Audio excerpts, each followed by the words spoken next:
it's all in my head. Fuel tank blank, it's been running in the red. Praying for a green light, looking straight ahead. Nothing else seems right, you know what I said. Tell myself to calm down, listen, understand. Somewhere I got stuck, it's in my hand. Everything I'm on was never in the plans. And now it's hard to think. I've been running in and out of dreams, repeat. And everything you ever say, see in me. So am I not a ghost? Passing through these walls I used to call home. Left my body lying on the doormat. Turn away the sun and not to go back.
Spend hours here when I was little, just letting myself be free.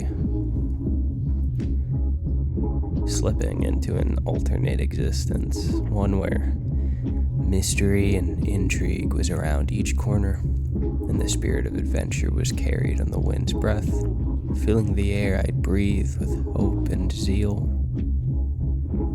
I used to do everything I could to find new glitches and break the game. Looking under the hood of the game gave me a rush. Every wall I'd clip through, every time I'd alter an item, it was part of the game for me. It wasn't a flaw to me, it was a feature. Maybe that's one of the reasons I love analysis. Breaking something down into its fundamental elements and discovering what makes it tick. I wish I could go back, you know? I want to be 7 again. And still obsessed with this world that I've already explored 4 times over. This second life in which I could be the hero. The one that fixes people's problems, is given the opportunity to step out in courage and protect those who need it through bravery. What kind of narrative is healthier for a child, huh? I guess I only realize now I grew up with an excellent story about manhood. You know, a little 10-year-old kid completes his quest, takes up the legendary sword, and wakes up as a 17.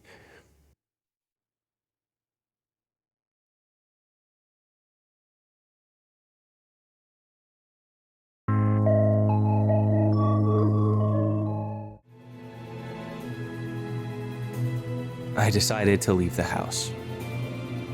I never leave the house.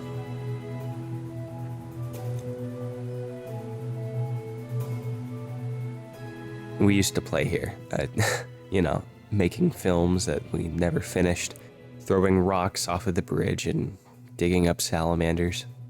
And we have come back. I don't think a year has passed in which we haven't returned. But last time, We went further into the forest than we ever had.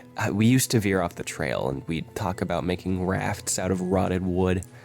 We'd find backpacks that homeless people had hidden under fallen trees. None of us were brave enough to unzip the pockets in fear of discovering drugs or worse. Last time, we followed the trail all the way down. We trudged through the overgrown weeds and made it to the train tracks. We made it over the water and made our way back into town. This is the cafe we went to right afterward. It's barely been 12 months. I think we all knew something had already changed. One of us had enough money to pay for all three of us. The other had been preparing for college, and We felt like men for the first time. At least, I did. But I wasn't one.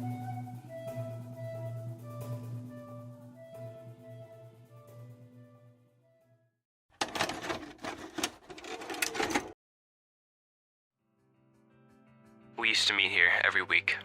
Not just them and I, but all of our friends. Not like actually right here. We met in a home, but it'd be wrong for me to show it. I miss it. I miss looking forward to seeing my loved ones, related and unrelated, on those Tuesday nights. I miss singing praises with all the families we knew. I miss everyone. They moved a long time ago. I still know a lot of people who attended, but I'm no longer in contact with half of them. Our core group remains intact and has only grown stronger since we disbanded, but it came at the cost of others. Some I would have remained close with, but they left. I don't have that anymore. It's been years, but I still sit at home every Tuesday night instead of spending my time doing what I can, calling my loved ones or reaching out. I sit in my chair till daybreak, forgetting I exist. I used to spend years mourning the loss of what I used to gain life from. It's almost as if a lack of community became so common that it made me numb. Dear God, thank you for who I still have.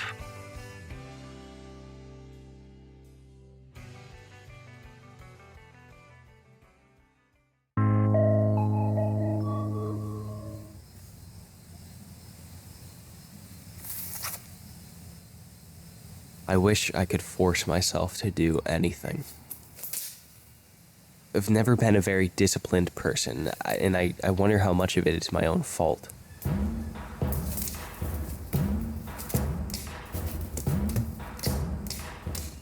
Obviously, my inaction is my own doing, but my capacity for hardship only ever seems to ebb and flow.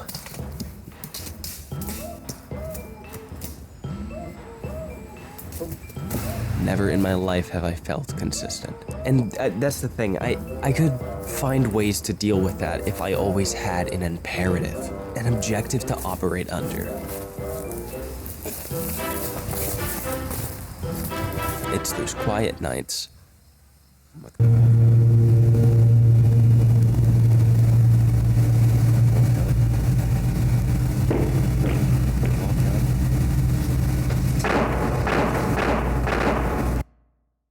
Frankly, I don't know how people did it, lived their whole lives without infinite knowledge at their fingertips, dealt with the horrifying monotony of natural living. Alive yet dependent, I know nothing more than to consume. I will starve without it.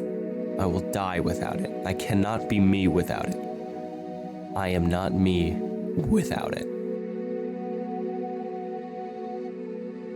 I cannot begin to express to you how many valuable hours of my life I have willingly sacrificed for this. This hell is filled to the brim with souls vying for your indulgence. It will never overflow. A key, a box laying before you, yet you will learn not to see it. Within the box your eyes sit, drained of color, burnt, coated in ash. It's odd. It's like someone wants to personify them. They're horrified of the lid opening lest they discover their own blindness. To submit yourself to a never-ending descent of pleasure is to lay down with the damned. A willing taste of being set apart from all that gives life, trapped in your consumption and abused by your own obsession. They despise you enough to convince you to love this hell. You are a resource, a naive statistic used to ensnare the rest. I grew up in this world, identifying with it is natural for me. Not only that, isolating myself from it feels wrong.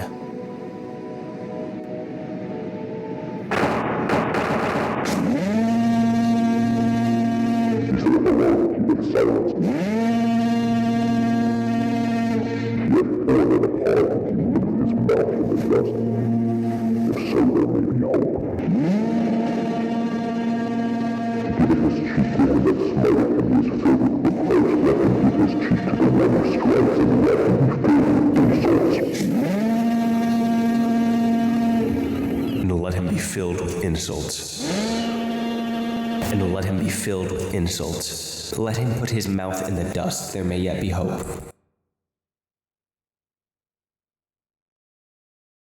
I haven't escaped as much as I want to. And at my core, I'm still horrified of my future. Need I separate myself completely from this? If I'm to become a man, I must put my skill to use, and so I am met with a push and pull, a balance rarely achieved by most, to utilize the very thing that can and has ruined me. This tool has given me as many beautiful memories as it has permanent wounds. The blade reflects the one who would brandish it. I only hope to wield this with love.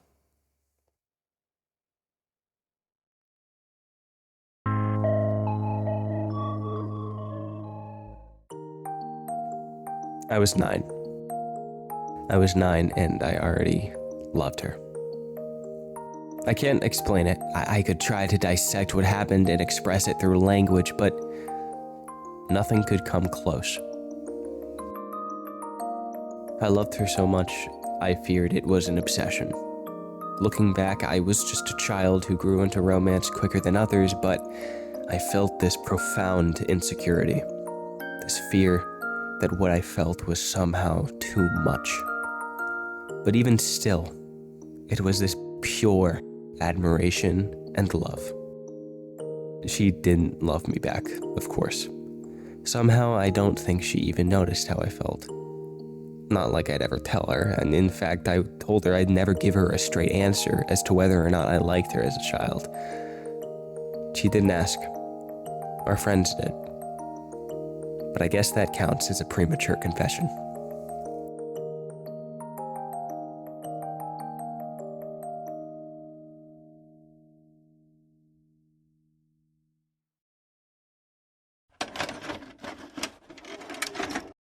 Flash forward 4 years of friendship.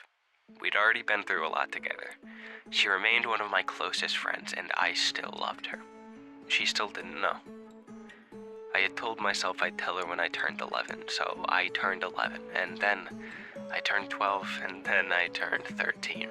And one night, at the dawn of my teenage adolescence, I just told her. Don't get me wrong, my heart raced, and I was horrified of rejection, but I just did it. Flash forward a couple more years. She knows. I know. Yet we never acted on it. 13 was far too young for both of us, so we just let it be. To be honest, I never even knew if she loved me back. Until one night, and I'll spare you all the details, it gets a little messy in between. But she finally said it. She didn't have feelings for anyone. I cannot explain what I felt after that. It was not good, it was not bad. It was not apathy. I just knew what the most precious person to me really felt. It hurt deeply, but in another sense, I could breathe. For once in my life, I knew what seeing with eyes unclouded truly felt like. She didn't love me, but I loved her. Knowing that was infinitely more valuable than living in fear of what could happen. I will never be able to explain how my world did not shatter in that moment. I had every reason to crumble. The girl I spent my whole childhood in love with, the most important person on earth to me. I had no future with her. We still cared very deeply for each other. But romance was out of the question. So I kept caring for her. I never fell out of love with her. But I never forced that love onto her. We were friends, committed to each other, grateful for each other, honest with each other. Flash forward 3 more years. To right now. We want to marry each other. Yeah, I don't understand either, but somehow she fell in love with me. It took a while, like a long while, but our feelings grew. Somehow mine became even stronger, and I did not even know that was possible. She treats me better than I could ask for, and has a passion for me equal to my passion for her. Obviously, we are still young. We have a little ways to go before we can fully pledge ourselves to one another, but I'm going to spend my life protecting her, serving her, working for her. It's what keeps me going, knowing that everything I do, every skill I learn, all the work I do, and every step toward adulthood I take, it's not just for me, it's for her. She helps me dream. She reminds me that it is not just okay, but good to feel something extraordinary about someone. She is precious to me, and I will always protect her.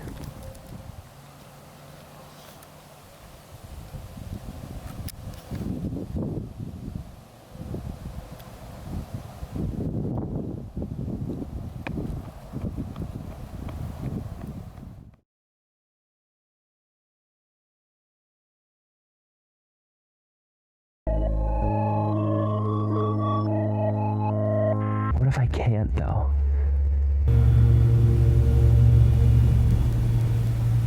What if my obsessions inhibit my drive? What if my sloth dishonors the both of us? What if the hope found in our childhood can never be recaptured? The human mind is so malleable. We naturally believe what we want to believe. A what-if scenario is reasonable to entertain, is it not? So where do we end? Yes, it's obvious. Life is fragile. Why spend so much time writing about these trials? They're minuscule in the grand scheme of a human life. And to that end, why assume human life is guaranteed to be lived out fully? No one has assurance. No one's life is a standard narrative. So many people's stories are being prematurely ended in their eyes at this very moment. Rarely is death narratively satisfying. More realistically, it comes like a thief in the night, in the midst of our negligence.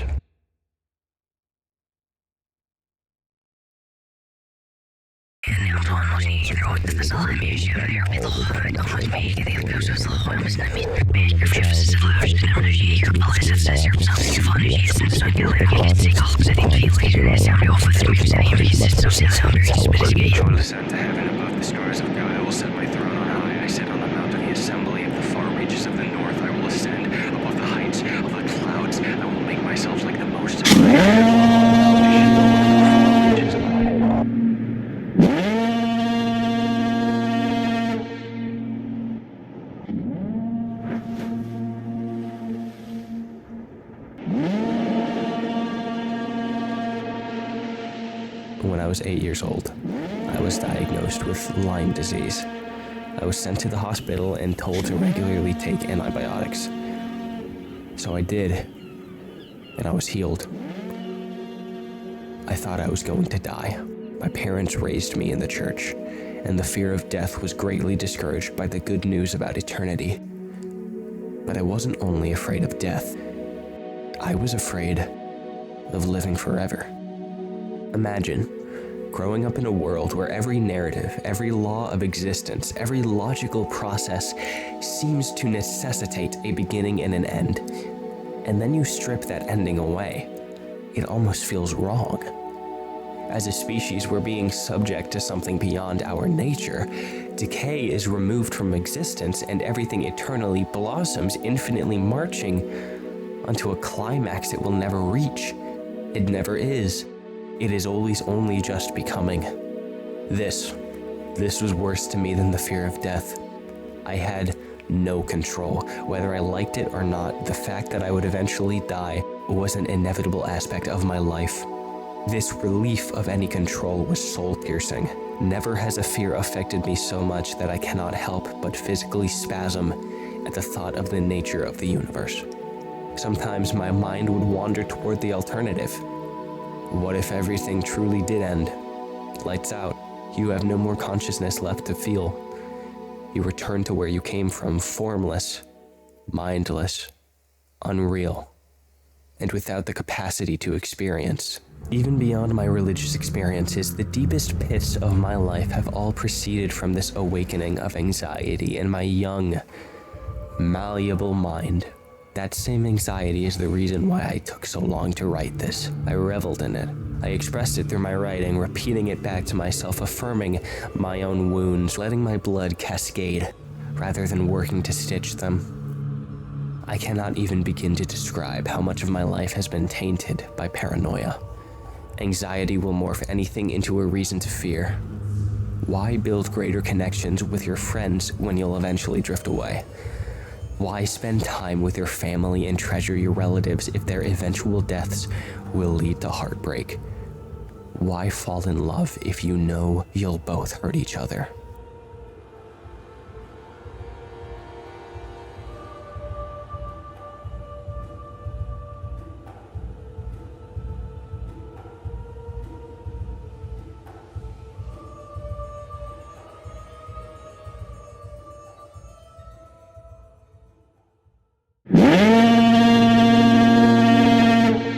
He's why.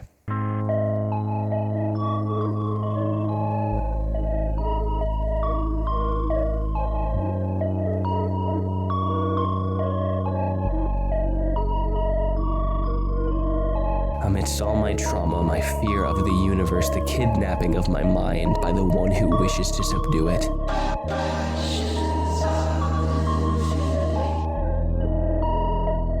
When's the last time you let yourself think? Still, he is faithful. I wouldn't say I was surprised on the 82nd time. In the face of my iniquity, my hatred of him, every time I've ripped out his heart and stomped on it, Yeshua's heart still yearns to love and protect me. He holds no grudges. He has forgiven me for every God-forsaken atrocity I have acted out.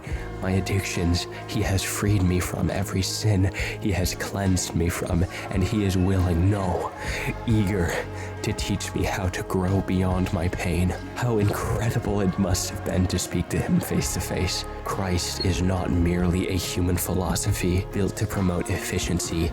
He was a man, and just as he represents the merging of God and humanity, he is the priest who exclaims, "Let it be so," at the wedding of physicality and philosophy. Without Christ, what do I even conclude about life?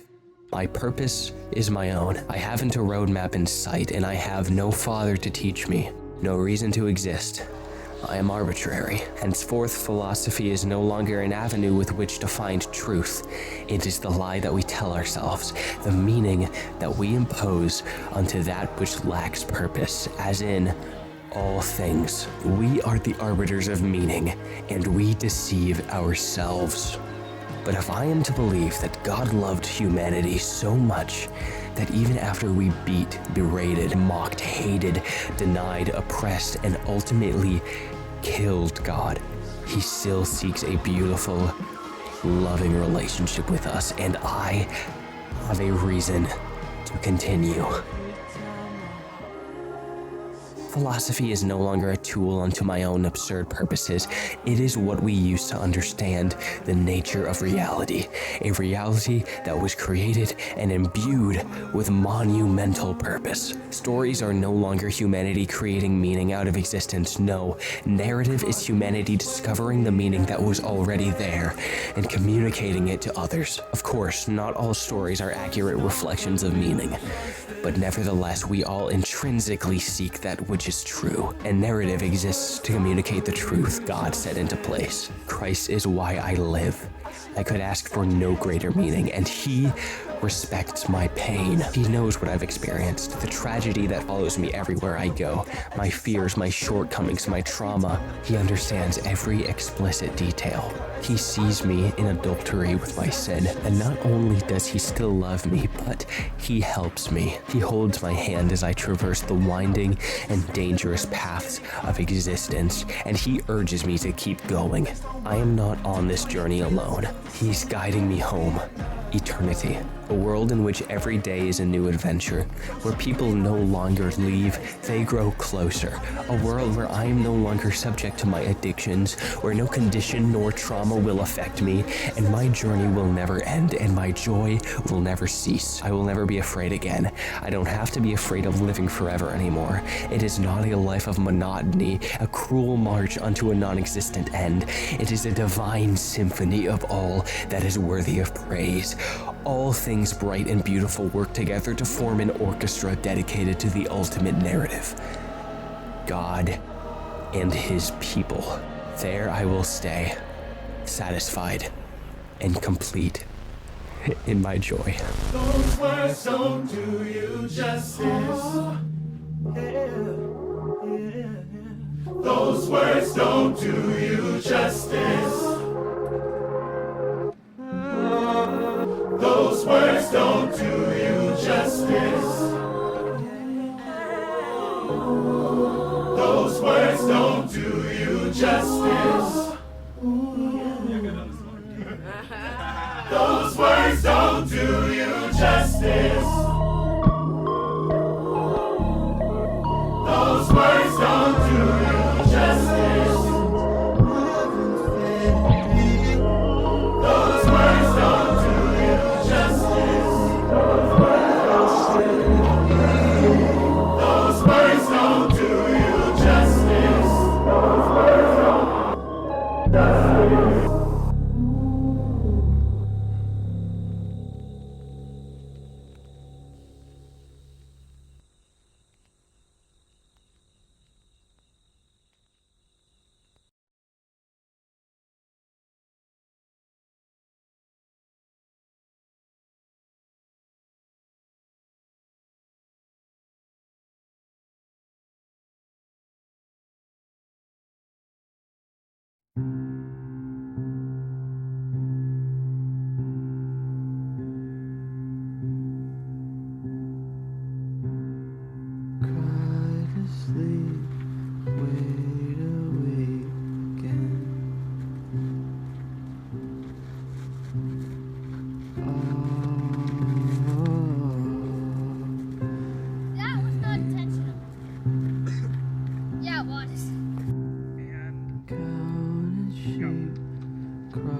justice.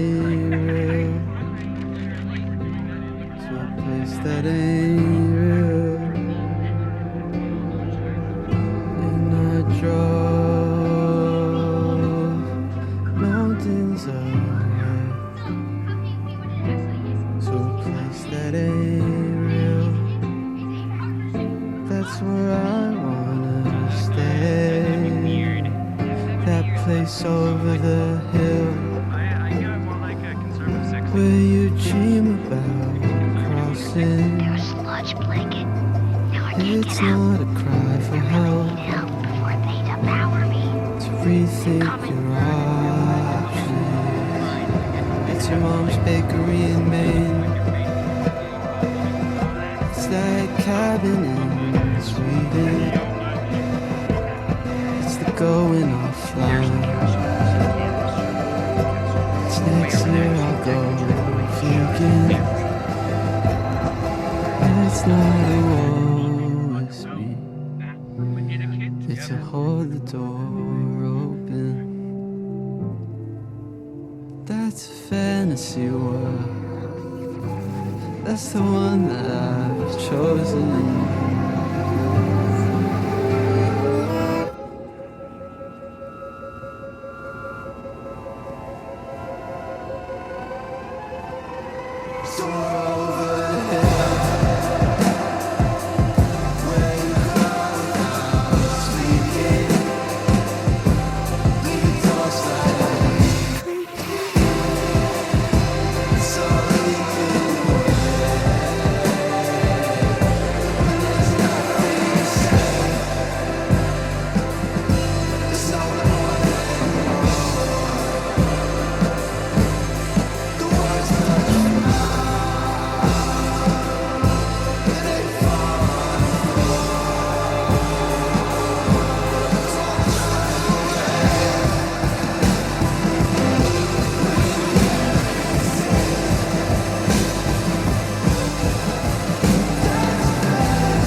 And I found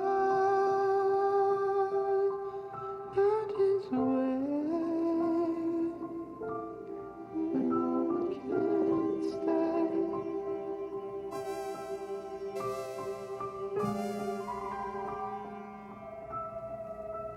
And I go running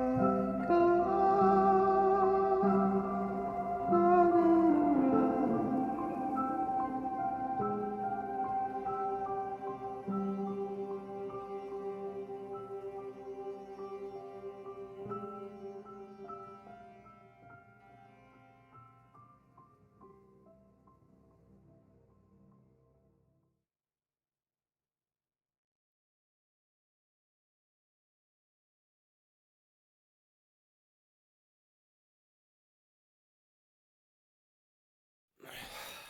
Got a script right here. From the heart. This game means so much to me.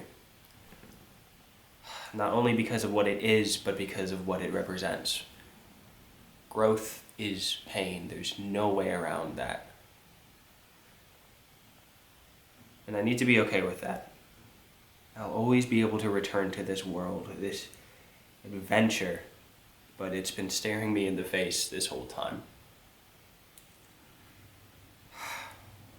I don't need to recapture that magic. I don't need to write the perfect story about it. This isn't the culmination of my life. This isn't my ending. All along, my obsession with living in the past and my fear of responsibility, this game spoke to it. Grow from your past. Learn from it. Appreciate your childhood, but give it up and grow beyond it. All these things will eventually rot and fade. They'll decay. Only in moving on, finding purpose, and growing beyond what I want can I truly achieve manhood. I love this game. I never would have made this film if I didn't. Or if I stayed afraid of misrepresenting what it means to me. I love my friends, so I can't remain alone for the rest of my life. I need to sacrifice my comfort to grow in a relationship. I hate my laziness. I must find ways to prevent myself from mindlessly consuming my life away and replace that time with activities that will grow me as a person and nourish my soul. I have a lover. I can't delay my adulthood. I need to be strong for her, and I need to deny myself and work for both of us. I cannot revel in my pain. I must find ways to grow beyond it and appreciate what was taught to me through it. I can't live my life apart from God. I must dedicate my life in growing relationship with Him. To growing a relationship with Him. Can you tell this is for the first take?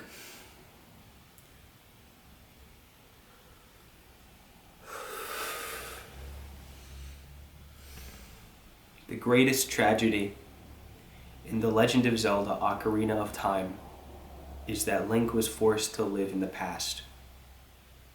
After overcoming all of these trials of adulthood, he is sent back 7 years to relive his childhood. But he doesn't change. Link is still the same. He can never recapture the innocence that he once had. I can't make that mistake. I can't keep running to my past in the hopes that I can relive all the magical experiences I had. I've grown, and it will never be the same. And that is good. It's meant to be that way. I'd be lying if I said that didn't hurt. It pains me deeply. But I know I'm strong enough to take that step now. Maybe one day, I'll write about the game again. This is when I go off script. Working on this project has meant so much to me. I've reveled in my pain when making it. I've found catharsis and peace through making it, and I've done everything in between. I've struggled with many of the things I wrote about a year ago in this film. Many of them I've overcome. Many of them I have already found, how do you put it, freedom from. I wrote this when I was 17, and in 5 days I turned 18. And I've turned 18 by the time you're probably watching this on November 1st. And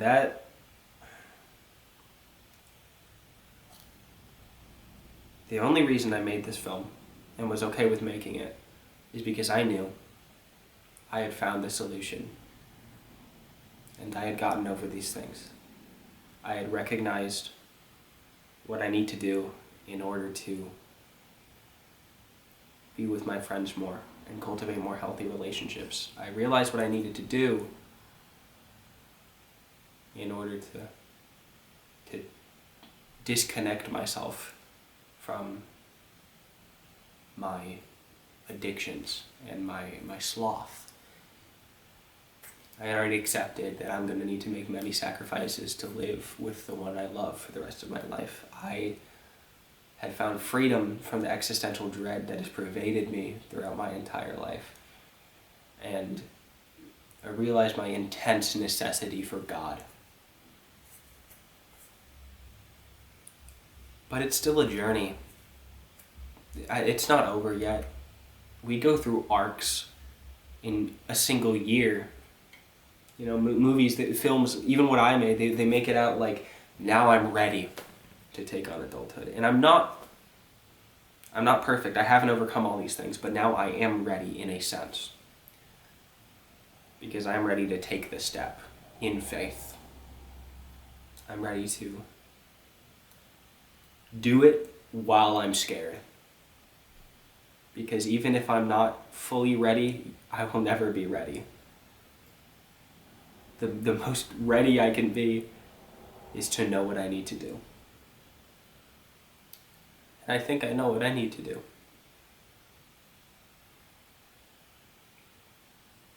After today, I'm going to put the video out. I'll be getting my driver's license soon. I'll be graduating soon. Along with a whole other host of things to look forward to in my future. And I can't thank you all enough for watching and hearing me out.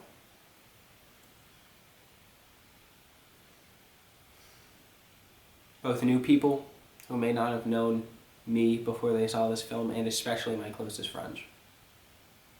I'd name all of you if I wasn't afraid I'd forget one accidentally here. But you will be thanked in this film. Whether it be from credits you've already seen, or from ones you yet to see. Thank you all so much. I feel that if I linger for too long, I may fall exactly into what I've written against doing. I'm never going to be able to perfectly capture what this game means to me, but I hope this film did something. It spiritually resonated with you, because it did with me. And viewing my life through the lens of this film, not as scripture, but as a metaphor, has produced some of what I think is my most beautiful art yet. And I'm ready to move on. To never stop enjoying this game, but to stop letting it define me. My art, rather. Stop letting it define my journey. And as I said earlier, I feel if I keep talking, I'll keep lingering in the past. And as much as it hurts to get up and say, the film is over, I think I need to. I feel like I haven't processed enough, but I don't think you can process everything. I think I need to take action. I think I'm ready to choose to grow up.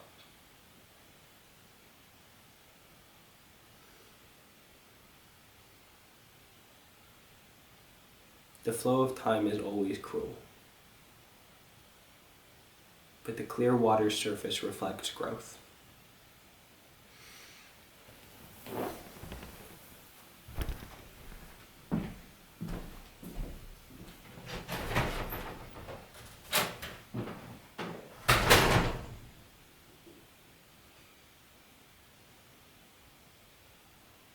Oh my gosh, that is a catharsis. That is